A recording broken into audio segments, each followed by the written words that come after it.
பார்த்தார் சிவபெருமான். என்ன செய்கிறார்? என்ன வந்தது வராததுமா பார்வதி மேல சத்தியம் கேட்கான். பாவி சத்தியம் கேட்கானே. இந்த பைய வார வரத்தே சரியில்லை.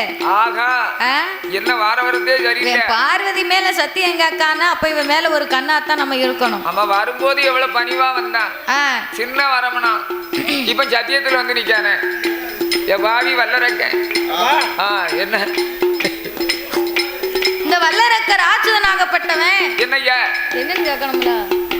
வல்லரக்கர் ஆச்சுதனாகப்பட்டவன் ஆண்டவனிடத்துல ஆணை ஒன்று சொன்னா அரக்க நான் உண்மையை சொல்வேன் என்று சொன்ன போது ஆண்டவனாகி சிவபெருமான் பார்த்தார். என் மகனே வல்லரக்கா, நீ என்ன வரத்தை கேட்க போற?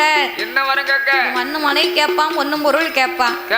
கேட்டாலும் கேட்பான், இருந்தாலும் இவன் மேல ஒரு கண்ணு வச்சிருக்கணும் அப்படின்னு ஆண்டவன் சத்தியம் கொடுக்கும் போது ஆண்டவனையும் சேர்த்து தான் சத்தியம் பண்ணுகின்றார்.